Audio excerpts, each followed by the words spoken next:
बिहार के मोतिहारी जिले के रहने वाले राजा पटेल 25 साल के राजा की एक साल पहले ही शादी हुई थी। पिछले दिनों ही उनकी पत्नी ने एक बच्चे को जन्म दिया था। घर पर अपने माता पिता के पैर छूकर और पत्नी बच्चों को कड़े मन से छोड़कर नवयुवक रोजी रोटी की तलाश में चेन्नई के लिए निकला था।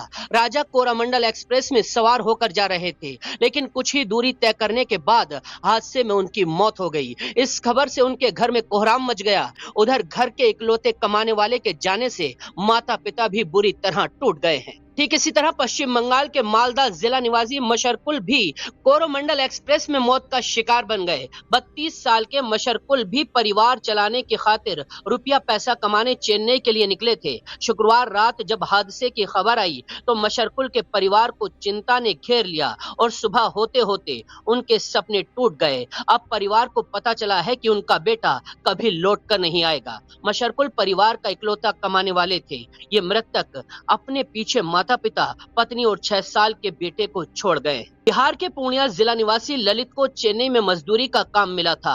नौकरी के लिए वो घर से निकले तो जरूर थे, लेकिन अपनी मंजिल तक नहीं पहुंच पाए। ओडिशा रेल हादसे में जान गंवाने वाले बिहार निवासी ललित की दर्द भरी कहानी कुछ अलग है। दरअसल ललित इस हादसे में गंभीर रूप से घायल हो गए थे। रेस्क्यू किया गया तो उन्होंने कहा था कि वो फोन पर अपने भाई से बात करना चाहते हैं। जैसे ही किसी ने मोबाइल फोन से उनके भाई से बात कराई, थोड़ी ही देर बाद ललित ने दम तोड़ दिया। इससे घटना स्थल पर मौजूद लोगों और मृतक के घर पर कोहराम मच गया। इसी तरह कोरोमंडल एक्सप्रेस ट्रेन हादसे में हुई नवादा जिला निवासी पप्पू मांझी की मौत भी सबको विचलित कर गई। जिले के मडरा गांव का पप्पू पेशे से मजदूर था और काम के लिए केरल जा रहा था। 26 साल के नवयुवक पप्पू की मौत के बाद उसके शव को बमुश्किल ढूंढा गया। जब शव मिला तो परिवार के लोग लिपट लिपट कर रोने लगे। उधर घर में भी कोहराम मच गया। वहीं पप्पू के गांव के ही राजकुमार, कन्हैया, मनोज कुमार, राजेश और मंटू इस हादसे में घायल हो गए।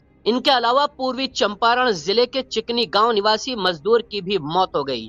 25 साल के राजा के 8 साथी इस हादसे में बुरी तरह घायल हो गए हैं। सभी मजदूरी करने के लिए केरल के लिए निकले थे। सभी मजदूर रामगढ़वा स्टेशन पहुंचे थे, फिर मिथिला ट्रेन से हावड़ा गए और फिर वहां से केरल के लिए कोरोमंडल एक्सप्रेस में सवार हो गए और दुर्घटना का शिकार हो गए। खबर मिलते ही राजा के घर पत्नी और मां बिलख पड़ी। उनका रो रो कर बुरा हाल है। वो अपने घर का इकलौता कमाऊ लड़का था। ओडिशा के बालासोर जिले में ट्रेन के दुर्घटनाग्रस्त होने की सूचना पर दरभंगा के उफरदाहा गांव में कोहराम मच गया। दरअसल इस गांव के 4 लड़के और एक दामाद कोरोमंडल ट्रेन में सवार होकर वाया ओडिशा चेन्नई जा रहे थे। स्लीपर कोच S1 में शाम का नाश्ता कर सभी बातों में मशगूल थे।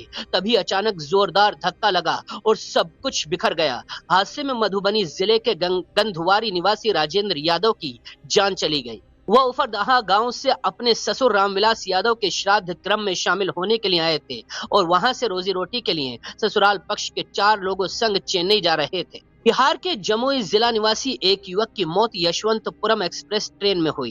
बेंगलुरु से आने वाली इस गाड़ी में जमुई के पाडो गांव का रहने वाला रणवीर सवार था। 7 जून को होने वाली अपने मौसेरे भाई की शादी में शामिल होने के लिए रणवीर जा रहे थे। इसी दौरान यशवंतपुर एक्सप्रेस, कोरोमंडल एक्सप्रेस और माल गाड़ी की दुर्घटना में उनकी मौत हो गई। मृतक रणवीर बेंगलुरु में मजदूरी का काम करते थे। जमुई जिले के ही चकाई थाना इलाके के महेशा पत्थर गांव के एक युवक की भी इस हादसे में जान चली गई।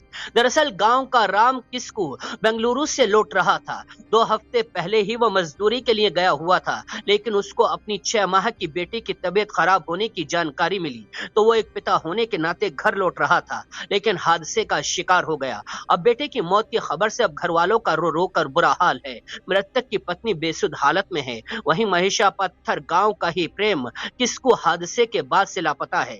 उसके घर में चूल्हा तक नहीं चल रहा। मां अपने बेटे को लेकर बदहवास है, जबकि उनके साथी अजीत टुडू, विकेश और श्यामलाल घायल हैं। मृतकों के अलावा हादसे के बाद लापता हुए लोगों के परिजन भी गम और किसी अनजान डर में डूबे हुए हैं।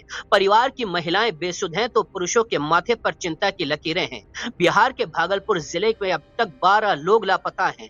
जिले के सनाखोर थाना क्षेत्र में आने वाली संथाली टोला अघिया से मजदूरी करने चेन्नई जा रहे 6 लोगों का हादसे के बाद कुछ अता पता नहीं है। महिमा के 4 व पीर पैंती का भी एक युवक लापता है। पूरा इलाका गमगीन है, घरों में चूल्हा नहीं चलाया जा रहा, बच्चे बिलख रहे हैं। लापता युवक के परिजन अपने परिजनों के सकुशल वापसी को लेकर ईश्वर से प्रार्थनाएं कर रहे हैं। वहीं सरकार और जिला प्रशासन से अपने परिजनों की सकुशल वापसी की मांग कर रहे हैं।